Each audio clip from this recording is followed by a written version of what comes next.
we're broadcasting live or something. Welcome to CaddyInfo Cadillac chat. This is our third live chat, and hopefully we're getting more polished and more prepared, but certainly we're having fun with these regardless of how polished they come across. Again, tonight with me I've got Cadillac Jim and I've got Texas Jim from CaddyInfo. CaddyInfo is a Cadillac forum and web portal where we talk about Cadillacs. It's a fan site, so we like to talk about how much we enjoy Cadillacs, and it's largely populated by people who actually drive the cars and know them well. Cadillac Jim is with us again tonight. Morning. Excellent. And Texas Jim? Howdy. Exactly. I think it would be fun to have some of the guys from Cadillac Club Sweden join us too one of these weeks, but it's 3 in the morning there, I think I looked up. And so we'll have to see if they're willing to stay up or get up early or whatever the case may be there. But certainly I really enjoy having them participate on the forum, and I always enjoy hearing from them. And so whatever we can do to incorporate them in any of our CaddyInfo activities, then I'm always excited to do that. Our first topic tonight, we have a number of topics we want to talk about. These are always open forum, meaning that whatever topics come in are good. And I'll try and monitor. I'll go back out to the YouTube channel and try and monitor the chat there too, our comments there too. And we do have I do have the chat window open here. If you guys need to communicate with me, then hit the chat window. So our first topic is Cadillacs. There was a Twitter tweet repeated from an article I think the Wall Street Journal did, and it made me want to scream, because certainly I don't feel old. I don't feel like Cadillac is an old man's car. But what they said is the average age for Cadillac drivers is something like 65, and the average age for Audi drivers was 49, and BMW drivers was 50, or something of that order. And certainly Cadillac is interested in appealing to younger and younger drivers. They do perceive that they need to appeal to a younger age set in order to expand their sales.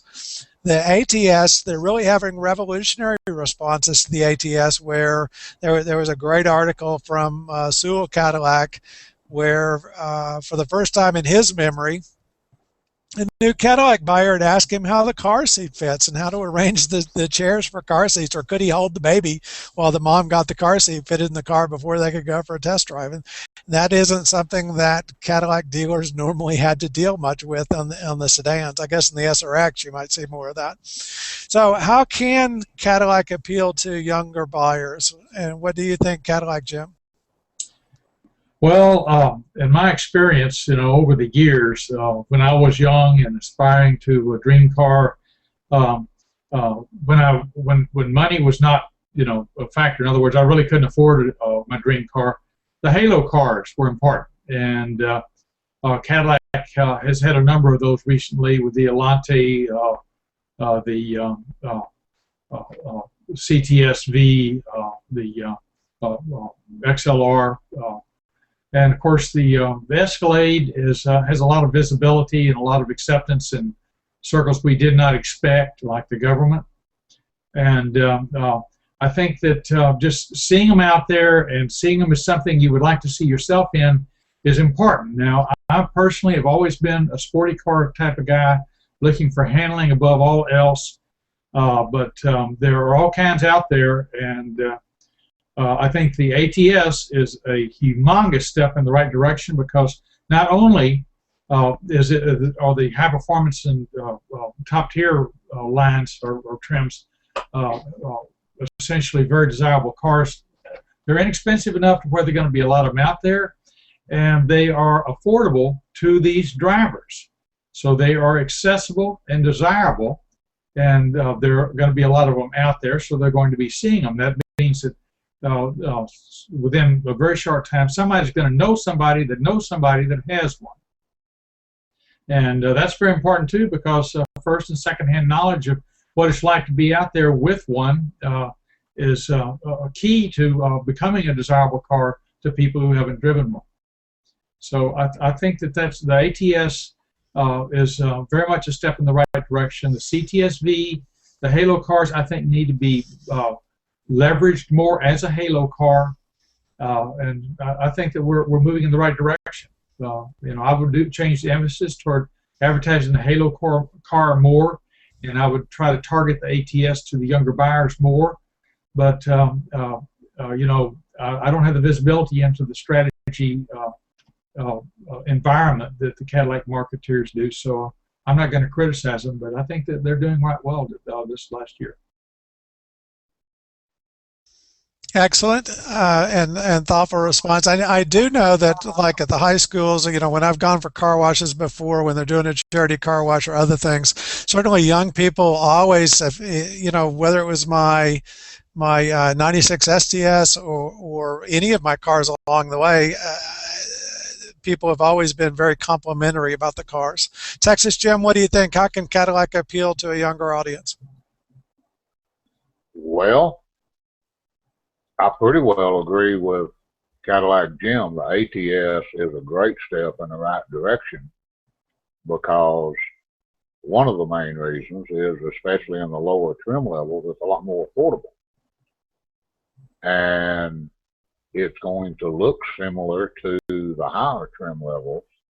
So unless you're really a Cadillac nut like some of us are, you couldn't tell the difference between the lower trim level driving down the street and the higher trim level. And I think they're going to like the size of it and the sportiness of it. And it's not going to be lacking in performance. It should be able to stay up with, most other things in its price range, and it'll look a lot better. And you have the prestige of driving a Cadillac. One thing that I don't think has been marketed to the younger people is the prestige of driving a Cadillac. People notice when you're driving a Cadillac. They don't notice when you're driving a Ford or a Honda. Even if it's an older Cadillac, they notice that it's a Cadillac. It's not something else. And I think they're missing the mark by not targeting some of the commercials, not all of them, of course, but one every once in a while. It should stress the prestige, like the ones they had 2 or 3 years ago for the DTS. They had some real good ones just before they phased it out. That was stressing how nice they were and how luxurious and comfortable. And the ones where the guys pulled into the diner, there were 2 or 3 guys pulled into a diner. Gentlemen, welcome to the world of gentlemen. Exactly. Yeah. There should be some like that in the ATS also, or, along that same line. No, I think that's right. The showing, I know I get that in real life, where we were out to dinner with 2 other couples. The first couple, the valet brought their Cadillac up. We were waiting in the valet line. The first couple, the valet brought their Cadillac up. They got ready to get in the car. The valet next brought my Cadillac up. I got ready to get in the car, and then the valet next brought the third couple's. Hi, Lori. Welcome. Hi. And Lori was able to join us. Lori Lori Yeager is a Cadillac CTS owner that, as I said, I met on Twitter. And welcome to the Hangout. Thank you. And we're practicing Google Hangouts, and I thought that this would be something that would be fun for you too, Lori, is to learn with us while we're learning how to do these. I definitely need some work on it for sure. So we're there at dinner. The valet's bringing the 3 cars around. The first car, he pulls up the Cadillac. The couple get ready to get in. He pulls up my Cadillac. We get ready to get in. The third car, he pulls up a Japanese car, which the third couple had driven. I don't remember. It was a small Japanese car. And the guy's wife turns to him and says, "Why can't we have a Cadillac like the other couples do?" And I thought that was priceless for just what you're saying, which is there is a prestige to driving a nicer luxury car, not just whatever. Lori, we had our very first question, which is how can Cadillac appeal to younger buyers? Any opinions on that? Well, I first guess I would want to say that I think I'm a younger buyer. Perfect. I was going to accuse you of that, but Yeah, I figured you were. No, I think they've made a lot of strides in the sportiness of it, which should help. So that the two-door CTX is pretty cha-cha. perfect. Now, speaking of the ATS, the ATS comes in three models: a 2.5 liter four-cylinder, which is kind of what Cadillac likes to call the standard model. Anyone else would call the base model, but one of the learning things I coincidentally was at where they were trying to teach the salesman, then they said, don't call it the base model, call it the standard model. But the 2.5 liter four-cylinder, which does fine, but really the two more aspirational models or more desirable models are the 2-liter turbo, 4 with 272 horsepower, or the 3.6 liter 6 with 321 horsepower. The 6 in the ATS gets it well under 6 seconds, 0 to 60, and makes it more, certainly brings the performance. The 4 is lighter, and you can get a manual transmission with the 4. You can't get the manual transmission with the 6. They've made some changes to the manual transmission based on some feedback they got from early reviews, and have made it more responsive. But if you were buying an ATS, would you rather have the four-cylinder 2-liter turbo with a lighter weight and a manual transmission, availability of the manual transmission, or would you rather have that 3.6 liter V6, 321 horsepower? Cadillac Jim, what do you think? Well, if I were in my 20s or 30s, I'd probably rather have the standard shift. But frankly, I'd have to drive them to know for sure, because if there was a significant performance improvement with the V6, I probably want that. Now, from what I can understand, there probably is not that big a performance difference between the 4 with the turbo and the standard shift and the V6 in terms of normal driving. Quarter mile times, 0 to 60 possibly, but the driving experience, I think, might be better with the standard shift. I've always preferred a standard shift all my life. But and I don't know what the current younger buyers would say to that. I doubt they would agree because there's so few people learning. But in point of fact, I think that I would prefer the four-cylinder with turbo with a standard shift. Sorry, and I've been turning my mic on mute while you guys are talking just so I don't have any other things creep in. Texas Jim, what do you think? Would you prefer to have the 2-liter turbo with a manual shift, or would you rather have the 3.6 liter V6? Well, I'm more of a torque guy, so I would probably go with a 3-liter V6. Now, we'd have to go do the charts to tell which one of those has more torque down low, because the thing that the turbo brings is a lower, bigger torque curve than the normally aspirated engine. So we'd have to go look to see if it catches up on torque or not. You know, it's running 21 pounds of boost, which means that 2-liter is actually acting as more than a 4-liter, right? Yeah. Compared with a normally aspirated, 16 pounds of boost is atmospheric, so it's running more than it's running an atmosphere and a quarter of boost, which is a lot of boost. So that is true. That is a lot of boost. But I am sympathetic to what you're saying, Jim, which is that what I've been doing is watching the mods, because I know you can reprogram the LTG 2-liter turbo that's in that the ATS is using, and they're getting as much as 60, 70 horsepower just from retuning them. And so if you retune them, and now it's got 350 horsepower, but the issue is the 3.6 liter There are some mods for the 3.6 liter. There's tuning available for it. There's a different intake that you can get that adds a bit, and so I don't know that you'd ever get, yeah, a modded 2 liter would be ahead of the 3.6 liter, but a modded 3.6 liter probably stays ahead of a modded 2 liter. But obviously the correct answer is to switch over to the twin turbo 3.6 liter once we have those available. Well, that would be by far my choice. But again, if I was choosing between the 4-cylinder and the V6, I don't know. I might be like Jim. I need to go drive both of them. Now, in terms of sound, the 3.6 liter has it all on sound. It sounds delicious. But to go drive the 2-liter with a standard, and then drive the 3.6 with the automatic back to back on the same day, at the same time, so you could get a good comparison. And I like to control the gears too. I'm like Jim in that respect. I like a standard. I've had a whole bunch of them.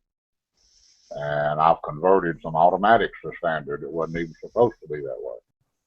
But I don't know. Yeah. Now, what did you convert? I want to hear just a short version of that story. What did you convert from an automatic to a standard? Well, one that I converted was a 68 Chevrolet pickup. It was a 396 with an automatic, and just before I sold it, I got tired of the automatic and put one of the old Rock Crusher Chevy 4-speeds in it. And now, luckily, the 396 did come with a standard shift, so it was a matter of but it came with a 3-speed. It didn't come with a 4-speed. It just came with a 3-speed on the column. So I had to find a wrecked truck and get the bell housing and flywheel and all off of the wrecked truck, and then get the transmission. Then had to fabricate motor mounts, and all this not motor mounts, but transmission mounts. But it worked. Had to have a new drive shaft made and strengthened, because I wanted it stronger, because it was an aluminum drive shaft. I didn't want to twist it in two, at 5,500 RPM when you come out of first and hit second. So I had a new heavy-duty drive shaft made with heavy-duty ball joints. U-joints. But it wasn't too hard to do.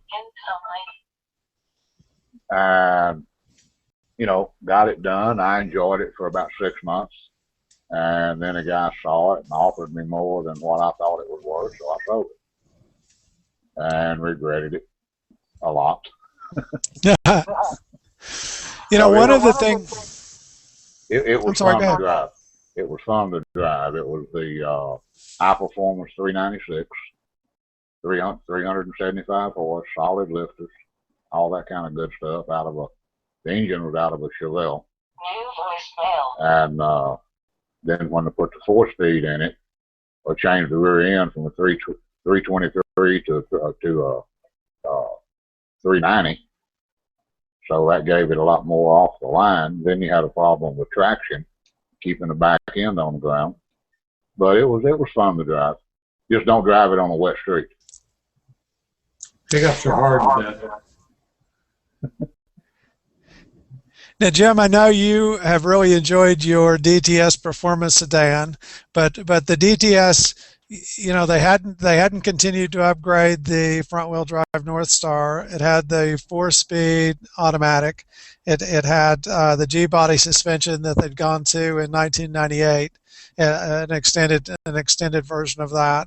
So it was certainly dated. They brought the XTS, which updated to a modern powertrain, making with a smaller engine, making a little bit more power than in the V6 than the V8. They brought the 6-speed transmission. which gives better acceleration and better fuel economy. And of course, they brought all the electronics in the XTS. And I think across the line, Cadillac has revolutionized, not revolutionized, but they've thoroughly updated the entire line from the 4-speed to 6 speeds. Now, of course, while they were doing that, then their competitors were moving from 4 speeds to 6 speeds to 8 speeds, and now Cadillac's kind of a step behind and catching up with 8 speeds next year. They, in general, and we argued a little bit about this in the forum, but in general, what do you think about this as we transition from, the 4-speed that's in Texas Jim's car to the 6-speed that's in Cadillac Jim's CTSV or in my STSV, and now we're moving on to 8 speeds that GM is borrowing from Lexus until they can get the 10 speeds available. Cadillac Jim, what do you think? Well, I can see a coarseness in the gear spacings in the lower end that would go away with an 8-speed. That does tend to, when you're just chuffing around in town at low speed, it does seem to freewheel a lot in a lower gear than it really needs to have, particularly with that big V8. I kind of think that the 10-speed will be an asset in normal driving. As far as it being a factor in the lap times compared with the BMW M5, which is what it was compared to in a recent magazine comparison test, there's over a $20,000 difference in price of the cars, and I'm not sure the transmission accounted for the difference in performance, because with that kind of money, you can do a lot of things with the transmission. And as the article pointed out in the beginning, the CTSV is in its 4th year unchanged and was sitting there as a target for comparison and development for the entire development life cycle of a new model. And so of that and the $20,000 price difference, I think is something that is overarching, and picking out the transmission is having to do with the lap times. I don't know, because the only when you're talking about lap times, the top 3 gears is the only thing that matter. And the top 3 gears on this transmission are just fine, I think, although I haven't done any road racing with it yet. I stayed in top gear through the twisties in the mountains, mostly on cruise control, just going through the twisties, but concentrating on staying out of the way of the hot foots, and also dodging the slower ones. That's an interesting combination. And you can't always stay in cruise control while you're doing that, but mainly I did stay in 6th gear. I never needed the power for that. The handling was not remotely challenged by the situation, which I found very interesting, because everybody else was challenging their suspension but me. Good. Texas Jim, what do you think as we move from 4 speeds to 6 speeds to 8 speeds? Well, I think it'll be good if they can make the 8 speeds where they're not constantly hunting for gears. My son bought a new Sierra Denali GMC pickup with a 6-speed, 6.2 liter with a 6-speed, and until he tuned the transmission with EFI Live,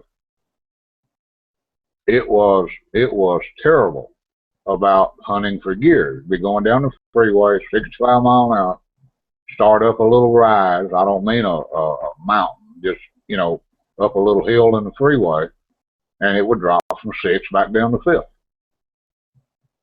And then as you eased up on the gas a little, it would go back to 6, and then back to 5th, and then back to 6. Real annoying. Driving along at 40, it was doing the same thing, but that might have been from 4th to 5th, back to 4th, whatever. It wouldn't pull. You couldn't accelerate any, hardly at all, and it stay in the gear that it was in. As soon as you touched the gas, it would drop back to a lower gear. But they were doing that for fuel economy in order to get it in the highest gear possible, and then it just couldn't pull those gears? Oh, it pulled it fine once you told it, hey, quit doing that, by using EFI Live. And And that's an easy thing to change in the tuners is it's easy to pick out what speed it should downshift and what speed it should upshift and so on. But I bet that's why it does that out of the gate is that they're trying to keep it in, 2 gears lower than it needs to be. well, now that's very possible because when it was stopped, as you would take off, assuming driving it normal, not in a hurry, just take off from a red light. By the time you got 30 mile an hour, it was in fourth gear. Yeah, It was exactly. just bang, bang, bang, bang. 1, 2, 3, 4. That's something I think it may be an option in HP tuners. I need to go play with it because I know when I put my transmission in sport mode, it actually will show me what gear I'm in right now. And the CTSV I think does that regardless of whether it's in sport mode or not. The SESV, no, it doesn't. No, only in sport mode or manual. Yeah, mine in sport mode it doesn't show the gear what gear you're in. Only when you go through sport mode to manual will it show, you're in 1M, 2M, 3M. But I actually like if the transmission shows what gear it's in at any given time. But yeah, that's what I find is even when you're puttering around town at 35 or 40, then it's in sixth gear. It's not, where you would want it if you were driving a manual. Mine doesn't show the gear it's in unless it's in either sport or manual. It has a 7-segment LED beside the gear indicator that basically gives the gear number.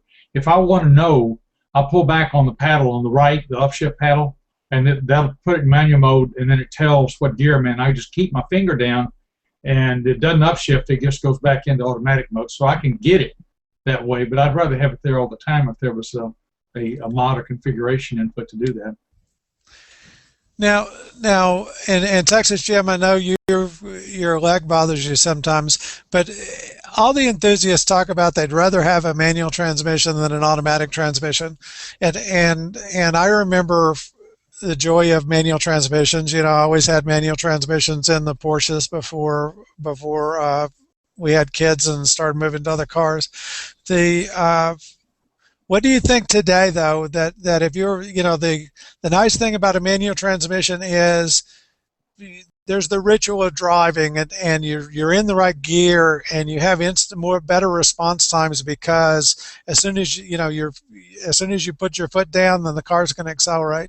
But an automatic transmission, especially for those of us that are in the suburbs or driving in the city all the time, it's much easier to get around with an automatic transmission. That's why they're so popular that a lot of the car manufacturers have stopped putting manual transmissions in cars just because the take rate was so poor. Everybody wants an automatic. They don't want a manual. Especially with a Cadillac, it also lowers the resale value that when you go to sell it, there is a group, a small group of people that will only look for manual transmission performance Cadillacs, but by and large, most buyers want automatics. And I know you guys have both driven manual transmission cars along the way. And so is what you're thinking on that, is that something that you would like to have in your current car, in your daily driver? I don't think I'd want a manual in the DTS unless it was at least a 5 or 6 speed, because it being heavy, it needs a lower gear, to get off the line decently. I don't mean drag racing, but just to take off, so you can let the clutch out and not slip it, for 50 yards till you get it going fast enough to let the clutch out so it'll pull. But I have thought a few times, I like to drive twisties. Jim mentioned it a while ago. And I like to go up to Colorado, get on the 2-lane roads. And there's been more than a few times that I've caught up with someone in a sportier car. A Lexus or a BMW or one of the sportier, Toyotas or whatever. And as I catch up with them, they see the big old Cadillac behind them, and you can just tell almost immediately they decide, well, I'm not going to allow that, so they take off.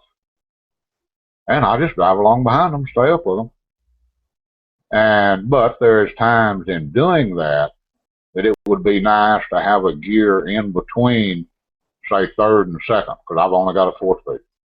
It would be nice to have an extra gear in between third and second to keep my RPM where I want it, where I'm not wound up too tight in second, but yet I don't have enough RPM in third.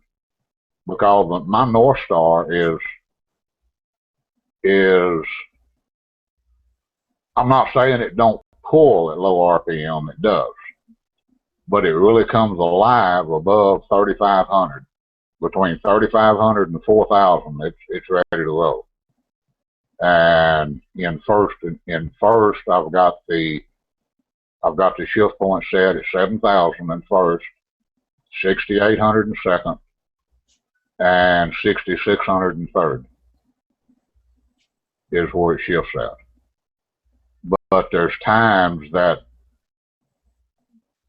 you know, depending on your speed, you're either at 5,500 RPM in second, or you're at, you know, just barely at 3,500 in third.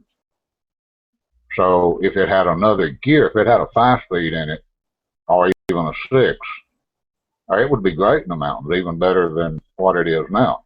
But I enjoy doing that to those cars, just staying up with them, and, you know, finally, you know, their wife will start fussing at them, and, you know, they'll slow down a little bit, and I'll pass them, and when I do it safely, you know, on a straight stretch, and I'll just take my left hand and lay it up on top of my steering wheel, you know, like this. Just have my left hand laid up on top of the wheel, take my right hand, put it over on the other seat behind my wife, just like I'm out for a Sunday drive, you know, and, you know, just ease on around them. And Just to emphasize. yeah, sometimes the look on their face is like the old MasterCard commercial, priceless. Because they wonder how Grandpa and Grandma in a big old 2.5-ton Cadillac stayed up with their whatever it might have been that day. But it's fun. But I do need more gears. But I never have minded driving manuals in traffic. I've done it off and on, you know, since I was a teenager. But again, I mentioned earlier, I like torque. So I always had large V8s with plenty of torque. So unless I was in a hurry, you could put, and of course way back then everything was 4-speeds, but you could be in third gear and you could pull it down to 15 or 20 mile an hour. And you had enough torque, unless you was in a hurry, you had enough torque, you just barely give it gas and, you know, accelerate back with the traffic. You didn't have to constantly be shifting. Again, that makes me biased on manuals because I also drove several cars back in the day, not the modern cars with manuals, but the older ones. You take the little 4-cylinders and 6-cylinders with manuals, they didn't hardly have enough power to pull the Cadillac hat off your head. And the only way they could run was, you know, have them wound up. If they wasn't wound up, they wouldn't run.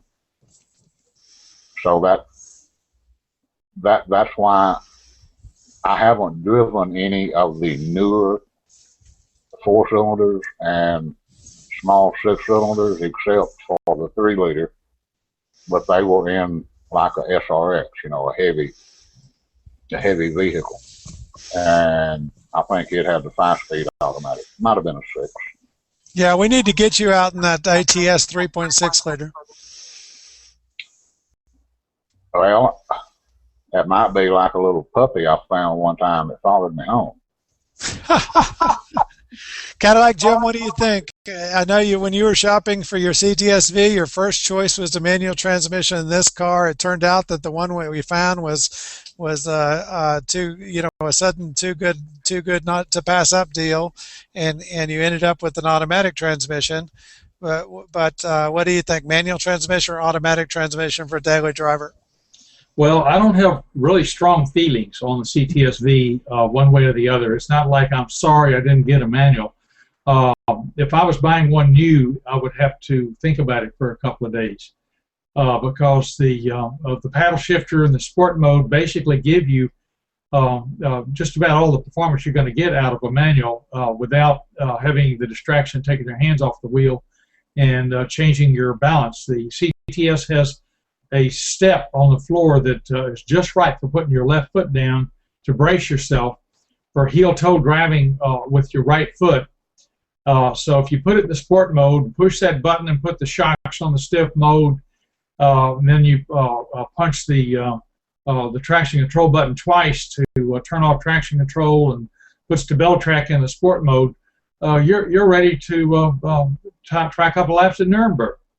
And I really don't think that the shift points is a whole different skill, just like braking points. And I really think that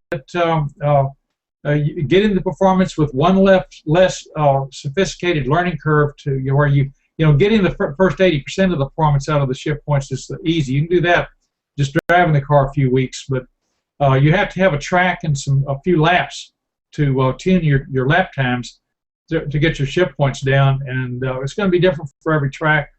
With the automatic and the sport mode, it's going to be as close as you're going to get as an amateur, at least, with the automatic. So I'm perfectly satisfied with the automatic. Also, my wife can drive this car.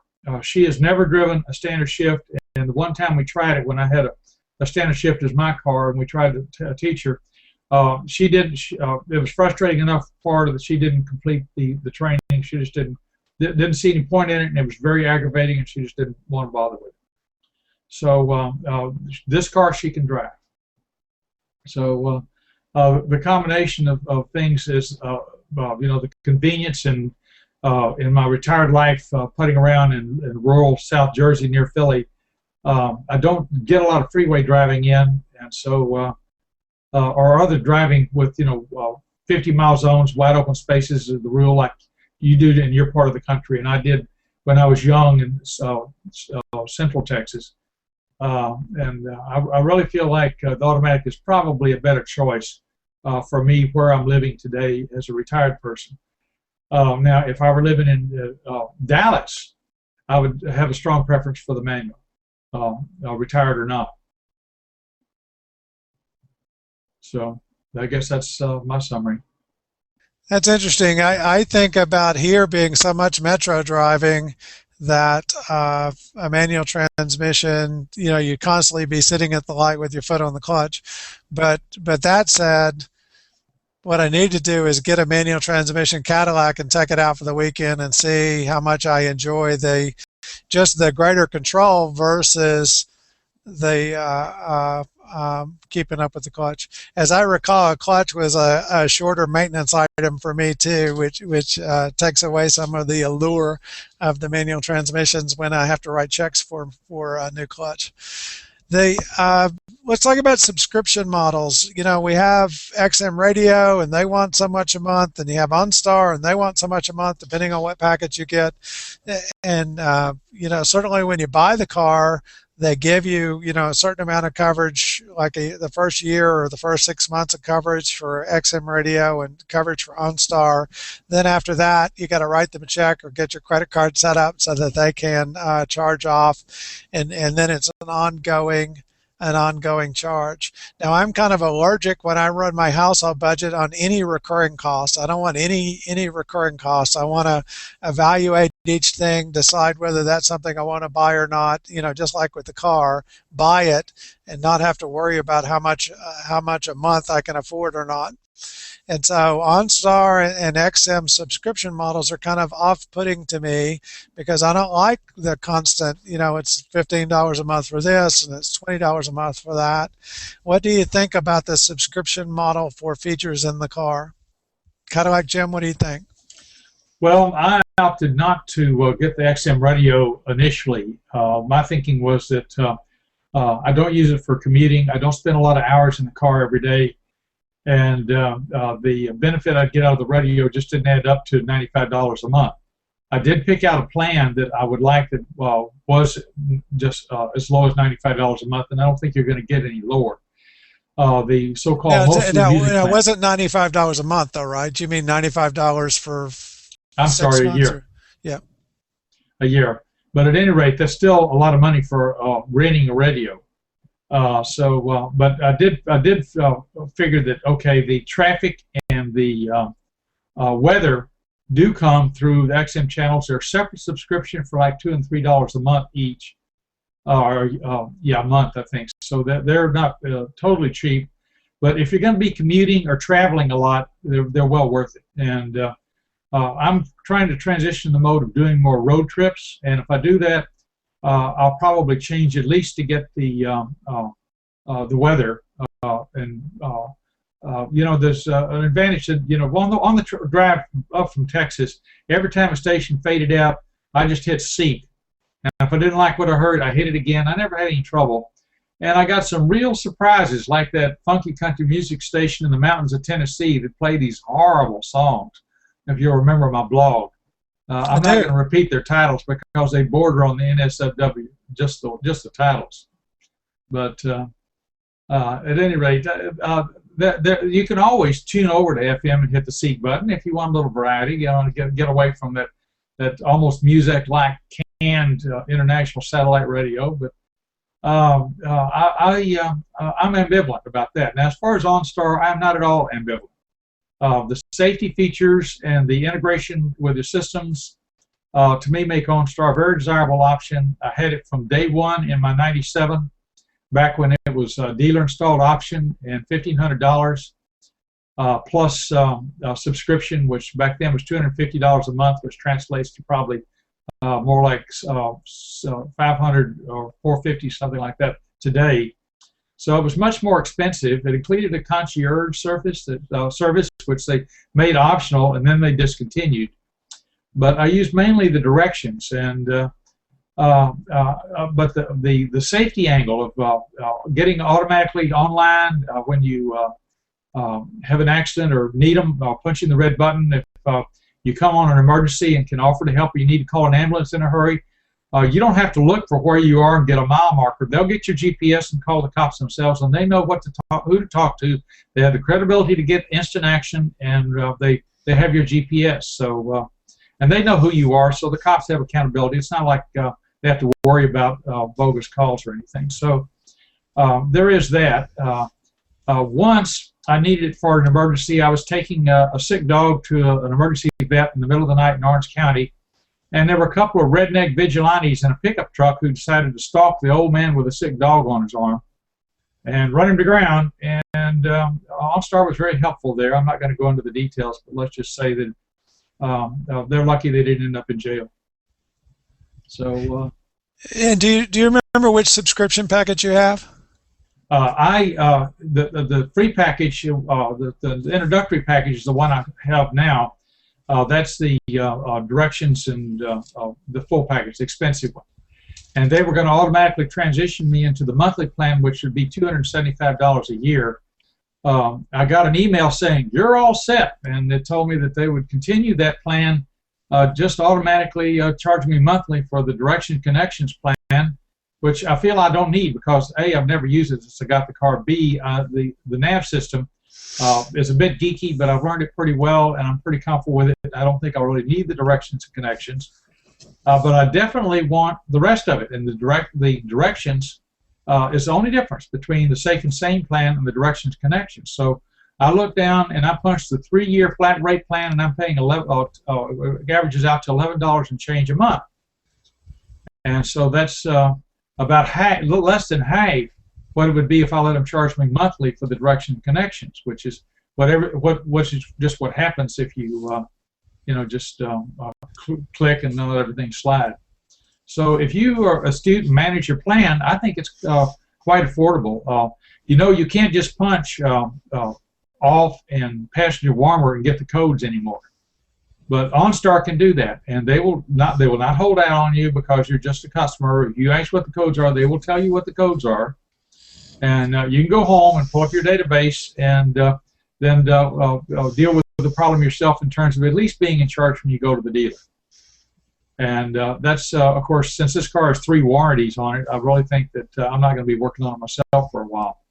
But it's nice to know that for $11 a month, I have the safety feature anywhere there's cell phone coverage, and they have. I'm not going to give the carrier's name. I'm not comfortable doing that on live TV, but it's one of the ones with excellent coverage nationwide, and better than my handheld cell phone. And I feel like it's a very real safety thing. It's a very real convenience thing. And if something happens to the car on the road, well, then I just punch. I don't even need the little red button. And if I run on an accident and I feel like I need to help, I want to help, but what can I do? I punch the red button. You know, and so that's a big asset to me too. So I feel like OnStar is definitely something. I would almost call it a must-have. Somebody on a real budget and that's real tight might say, well, I'll just forego the codes and the airbag alert because you know, it's not worth the money to me. That's fine. I can respect that. But for me, I definitely want the Safe and Sane plan. There is a news item today that OnStar was recognized as the first non-emergency service to be recognized as an emergency dispatch center of excellence. I thought that was interesting. Texas Jim, what do you think about subscription services for your car? Well, I have both. I've got the full package on XM, and I've got the directions and connections on the OnStar. And we do travel sometimes, not as much now as we used to, but because of my wife's health conditions, but we still travel. And I like the directions and connections because as I'm coming into a town up there in Tennessee where they don't have decent music and I don't know anything about it, you know, maybe I'm following Jim, I can just push the button. And of course, they immediately know where I'm at. They ask me what they can do. And I tell them I'm looking for the, you know, La Quinta or the Hampton House or whatever. And ask them where the nearest one is. And, you know, they'll tell you, go down here, you know, 7 miles, get off at exit such and such, come back under the bridge, it's on your right. And half the time they'll say, do you want us to call ahead? If it's real close, they usually don't. But if it's still 50 miles down the road, a lot of times they'll ask you if you want them to call the hotel and reserve a room for you. And their directions are actually better than your nav DVD usually because they're up to date. I That's don't been really my see that much. I don't see that much difference in the directions. Sometimes some people can't give good directions on the phone. So even though the guy's sitting there or the girl looking at her mouth, you know, the directions they give you sometimes is not perfect. But, you know, I can live with that. That's no big deal. I thought what they did was they look up the directions and then they trigger kind of a video download that gives you turn by turn. Is that what you mean? Or do you mean you're literally talking to the operator and asking them? My OnStar is 1 generation older than y'all's. They can download voice directions to mine, but it doesn't show on my screen. They can download voice directions to mine. But you get the turn by turn voice directions, right? The same as what they would tell me on the phone. Go to exit 38, get off, go under the freeway. You know, they can put that in my system. And then I can hear it, you know, as many times as I want to. But they can't download the actual terms to my navigation system because my navigation system is 1 generation older than y'all's is. And I have read that I can go to a wrecking yard and get a newer module out of the trunk, replace my module with a newer module, and that will upgrade it. And then they download a software update to the head unit, and, you know, I'm good to go. But I'm not sure that's absolutely correct. Now, as far as the XM, I like it, even if I'm just going down here 5 minutes to Kroger's. You know, it's always on. I haven't had mine on FM or AM probably maybe 2 or 3 times in the last 2 or 3 years. That was just to see if some of the old stations I used to listen to were still there. But I like the sound quality of the XM, except on 1 or 2 stations, the sound quality is not real good. But on most of them, it's acceptable. My ears are not quite as good as they used to be, but I do like a good sound system. In my house, my home theater system, I've got a little over 3,500 watts and 21 speakers. So, if that means anything. But I do like good sound. Now, that's 21 speakers counting like in a big enclosure where you've got a tweeter, a mid-range, and a woofer. That would be considered 3 speakers, is when I said 21. But all of it together, there's a total of 21 and 3,500 watts driving it.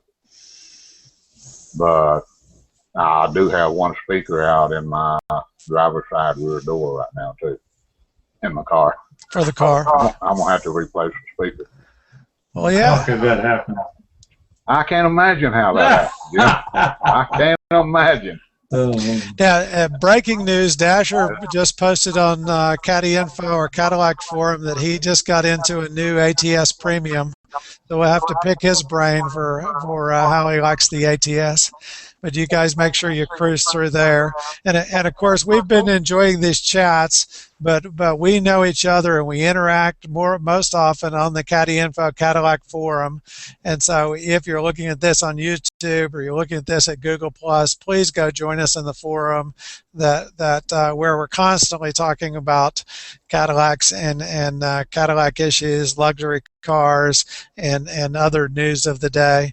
Thank you very much for joining me again this week. Lori, I'm sorry we lost you, and we'll keep trying to get Lori online. I saw Goran was on earlier, and I tried to invite him in. I think just from his mail address.